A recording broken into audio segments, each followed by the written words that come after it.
ડુંગરીપુરા ઈંટવાડા માર્ગ પર દીપડાની દહેશત, નીલગાયના બચ્ચાનું મારણ, ગ્રામજનોમાં ભયનો માહોલ। છેલ્લા 2 દિવસથી ડેસર તાલુકાના ડુંગરીપુરા ઈંટવાડા માર્ગ ઉપર દીપડો ફરી રહ્યો હોવાનું સામે આવ્યું છે। 26 જાન્યુઆરી મધરાતે દીપડાએ નીલગાયના બચ્ચાનું મારણ કરતા સમગ્ર વિસ્તારમાં ભય ફેલાયો હતો। ત્યારબાદ આજે 28મી જાન્યુઆરીએ સાંજે ફરી એ જ સ્થળે દીપડો દેખાતા ડુંગરીપુરા ગામમાં દહેશતનો માહોલ સર્જાયો હતો।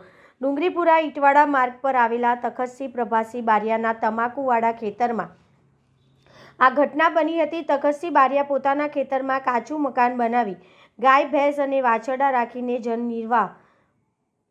જીવન નિર્વાહ કરે છે। 26 જાન્યુઆરીની મધરાતે તમાકુ ખેતરમાંથી અચાનક બુમરાણ સંભળાતા તેમની પત્ની આનંદીબેન બારિયા ઊંઘમાં જાગી ગયા હતા।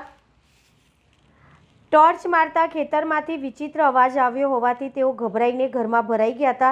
તે સમયે તખતસિંહ ઈંટવાડા ગામે ભજનમાં ગયા હતા, જેને ફોન કરીને જાણ કરતાં તેઓ તાત્કાલિક ઘરે પહોંચ્યા હતા। તપાસ કરતાં જાણવા મળ્યું કે દીપડાએ નીલગાયના બચ્ચાને ફાડી નાખ્યું હતું।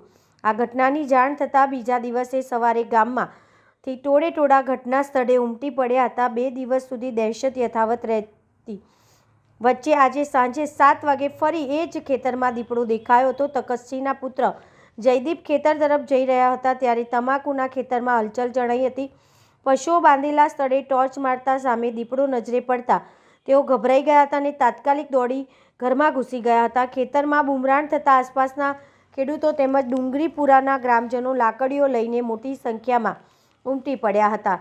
છેલ્લા કેટલાય સમયથી ડેસર અને સાવલી તાલુકામાં દીપડો દેખાયાની ચર્ચાઓ ચાલી રહી છે, પરંતુ ગ્રામજનોનો આક્ષેપ છે કે વન વિભાગ દ્વારા હજુ સુધી તેને પકડવાના યોગ્ય કાર્યવાહી કરવામાં આવી નથી। ડુંગરીપુરા, ઈંટવાડા, હિંમતપુરા, ત્રાસિયા, કોઠારા, ડેસર અને પાકતીપુરા સહિત આસપાસના ગામોના લોકો ખેતરવાડી વિસ્તારમાં તાત્કાલિક પિંજરું મૂકીને દીપડાને લઈ ઝડપવાની માંગ ઉઠાવી છે।